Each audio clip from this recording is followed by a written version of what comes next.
So, today we're going to be pulling back the curtain on the hidden psychology that's actually driving our everyday business decisions. So many of us are out there hustling, building businesses, chasing career milestones, and let's be honest, dreaming of a little recognition and influence. But what if the very thing you're pursuing, that status and admiration, is actually a hidden trap? Well, today we are exploring a concept that is absolutely going to fundamentally change how you view success. We're going to break down the dangerous pursuit of status and, much more importantly, how you can actually escape it. Okay, let's dive into this. It's really worth asking ourselves honestly right up front, are we building a kingdom of genuine value or a prison of pretense? It is just so incredibly easy to get caught up in the relentless drive for recognition, right? We want the followers, we want the fancy title, we want all the accolades.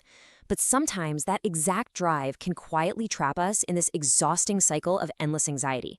You start to realize that the empire you thought you were building is, well, actually kind of a cage.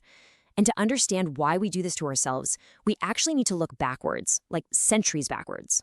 So, when you hear the name Adam Smith, things like the wealth of nations, the invisible hand, and the whole foundation of modern capitalism probably pop into your head. But he actually had this other masterpiece, one that almost completely gets overshadowed, the theory of moral sentiments. And this wasn't about economics at all. It was this profound deep dive right into the psychology of human motivation. It's actually the primary focus of today's explainer, and let me tell you, his insights into exactly why we act the way we do are nothing short of brilliant. And what's totally wild is that this was published way back in 1759. I mean, over 2.5 centuries ago, long before Instagram or LinkedIn or modern corporate ladders, Smith recognized something so fundamental about human nature. He saw that we have this incredibly powerful, practically hardwired drive to be seen, to be noticed, and to be approved of by our peers. And this drive, it's a massive motivator. It pushes us to improve our condition and acquire wealth. But Smith noted that this relentless pursuit comes with a massive, highly dangerous caveat. Now, what's really interesting about this slide is the name Smith actually gave to this caveat, the Great Deception.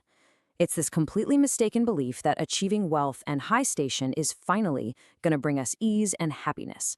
We look at the rich and powerful and we just imagine they live these lives of total tranquility, totally free from worry. But Smith argued the exact opposite. He warned that the folks who achieve great status actually become incredibly burdened.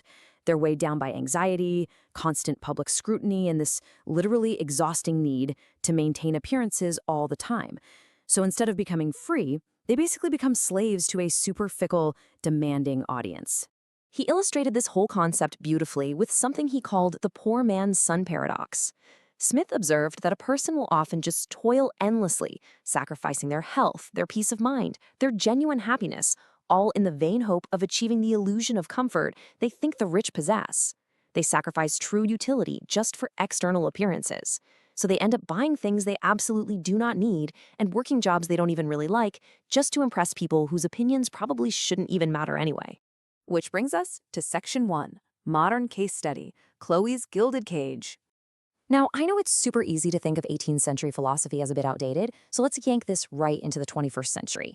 Take Chloe, for example. She's a modern entrepreneur and a highly successful lifestyle influencer. Publicly, she was living the absolute dream. Luxury travel, designer clothes, the most glamorous networking events. She cultivated an image of completely effortless success because she firmly believed this high status would attract premium clients and ultimately bring her happiness. But behind the curtain, the reality was deep debt, frantic stress, and these grueling, exhausting hours just to fund that highly curated lifestyle. She wasn't free at all. She was completely trapped. And I think this quote just perfectly summarizes the absolute tragedy of Chloe's situation. She was so focused on what others thought of her success that she lost sight of what true success meant. I mean, the relentless pursuit of status completely destroyed her mental health. It totally hollowed out the genuine value of her actual business. She literally sacrificed her financial stability just to project an image of wealth. And honestly, the saddest part is that Chloe is not alone in this. This exact scenario plays out every single day in the modern business world. So let's talk about Section 2, Escaping the Trap, the Authenticity Audit. Okay, the good news here is that we can absolutely fix this. You do not have to fall victim to the Great Deception. We can realign things using a highly actionable framework that I like to call the Authenticity Audit. And this brilliantly illustrates exactly how to do it. Step 1, identify internal motivators. You really have to ask yourself what truly drives you. Is it the actual impact of the work? Is it the creativity? You've got to separate those from external drivers like praise or social standing. Step 2, audit your time and resources. Where are you actually spending your energy and your money right now? Are you spending it to satisfy your own internal drive, or are you spending it just to look successful to everybody else? You have to be brutally honest with yourself here. And step 3, prioritize invisible wins. Start actively celebrating the achievements that bring you deep personal satisfaction but generate absolutely zero public acclaim. Now, to put this into practice literally today, here are 3 rapid-fire takeaways for you. First up, cultivate a small audience mindset. Seriously, stop trying to impress the masses. Just focus on a tiny, trusted circle whose opinions actually matter to you.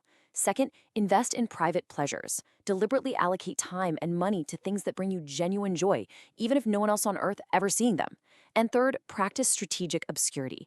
You have to realize that sometimes the absolute most impactful work you will ever do in your life is done quietly, entirely removed from the exhausting pressure of constant public performance and external validation. Let's move on to section 3, the status trap self-test.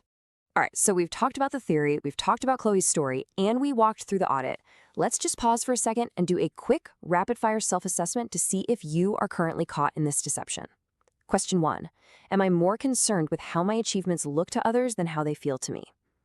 I want you to think about your last major win. Were you more excited to immediately post about it and tell everybody, or were you deeply internally satisfied by the work itself? If the external perception completely outweighs the internal feeling, you really need to pay attention to that. Okay, question 2. Do I often feel anxious or unfulfilled, even after achieving something that should bring me joy? Guys, this is a massive red flag. When you hit a major professional milestone that you have literally been working towards for years, does it feel surprisingly empty? Because that emptiness is the absolute hallmark of the status trap. It essentially means the goal belonged to the audience, it didn't belong to you. Which brings us right to the ultimate litmus test. So the crucial point is, would I still pursue this goal if no one else ever knew about my success? If your honest answer is no, then your motivation is purely external. This single question right here separates true, burning internal passion from toxic external status seeking. It just completely cuts right through all the noise. You know, Adam Smith issued this warning over 250 years ago, and I'd argue it has never been more relevant than it is right at this exact moment. True wealth is not about the fancy car, the massive follower count, or the flashy job title. True wealth is well-being. It's genuine human connection. It's living a life that is fundamentally aligned with your deepest core values. Escaping the status trap isn't just a nice trick for avoiding burnout. It is the absolute prerequisite for building a truly fulfilling life. Which brings us right back to where we started today, but hopefully with a brand new perspective.